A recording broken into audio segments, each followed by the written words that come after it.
इस बीच खबर है कि चीन के राष्ट्रपति के तेवर से नाराज कनाडा ने भारत से नजदीकी बढ़ानी शुरू कर दी है। कुछ दिन पहले ही इंडोनेशिया में हुई G20 समिट में कनाडा के पीएम और शी जिनपिंग की बहस हुई थी और इस बहस का वीडियो दुनिया ने देखा था, जिसमें शी जिनपिंग कनाडा के पीएम जस्टिन ट्रूडो से शिकायत करते दिखे और आरोप लगाया कि उन दोनों के बीच हुई बातचीत मीडिया में लीक हो गई। इस बात की वजह से दोनों के बीच बहस हुई और ट्रूडो ने शी जिनपिंग से साफ साफ कह दिया था कि वो कई मुद्दों पर चीन से असहमत हो सकते हैं।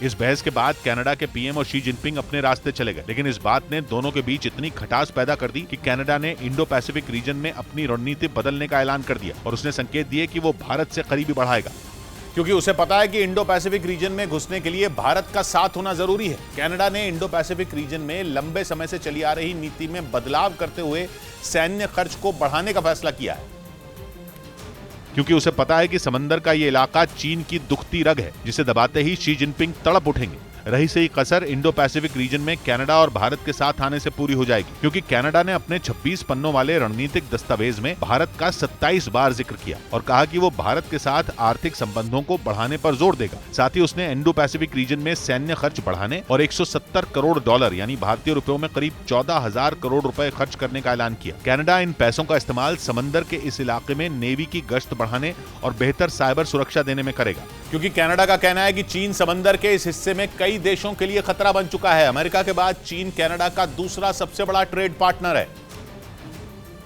लेकिन यूक्रेन जंग के बाद दुनिया के हर देश का रिश्ता दूसरे देश से बदल गया है। कनाडा और चीन भी उन्हीं में शामिल है। अमेरिका और कनाडा साथ है और चीन अमेरिका के खिलाफ। माना जा रहा है कि इंडोनेशिया के बाली में हुई G20 समिट में शी जिनपिंग ने जस्टिन ट्रूडो पर इसी बात का गुस्सा निकाला, जिसके बाद कनाडा ने बयान दिया कि इंडो पैसिफिक रीजन में चीन की अपने विरोधियों से प्रभाव बढ़ाने की जंग है और इसीलिए वो वहां अपनी रणनीति बदलेगा, क्योंकि कनाडा का पश्चिमी हिस्सा प्रशांत महासागर तक फैला हुआ है। चीन को सबक सिखाने के लिए कनाडा ने भारत, जापान, दक्षिण कोरिया, सिंगापुर और ताइवान के साथ मिलकर काम करने का फैसला किया, जिसमें सबसे ज्यादा अहम भूमिका भारत की हो सकती है, क्योंकि इंडो पैसिफिक रीजन में भारत चीन की नाक में दम कर सकता है और समंदर के रास्ते व्यापार करने वाले चीन का रास्ता रोक सकता है। माना जा रहा है कि चीन से दूरी बढ़ने के बाद कनाडा इसी वजह से भारत से नजदीकी बढ़ा रहा है। इधर बिहार में ताड़ी पर बैन के खिलाफ पटना में प्रदर्शन के दौरान जमकर पथराव हुआ, जिसमें 50 पुलिस वाले घायल हो गए। इस प्रदर्शन में अनुसूचित जाति में आने वाले पासी समुदाय के सैकड़ों लोग शामिल हुए, जो गांधी मैदान से राजभवन तक मार्च निकालना चाहते थे, लेकिन बीच रास्ते में पुलिस ने बैरिकेड लगाकर उनका रास्ता रोक दिया, जिस पर वो भड़क गए और पुलिस वालों पर ही पत्थर बरसाने लगे। इसी बीच कई प्रदर्शनकारियों ने उन बैरिकेड को तोड़ने की भी कोशिश की, जिसके बाद पुलिस ने लाठीचार्ज शुरू कर दिया।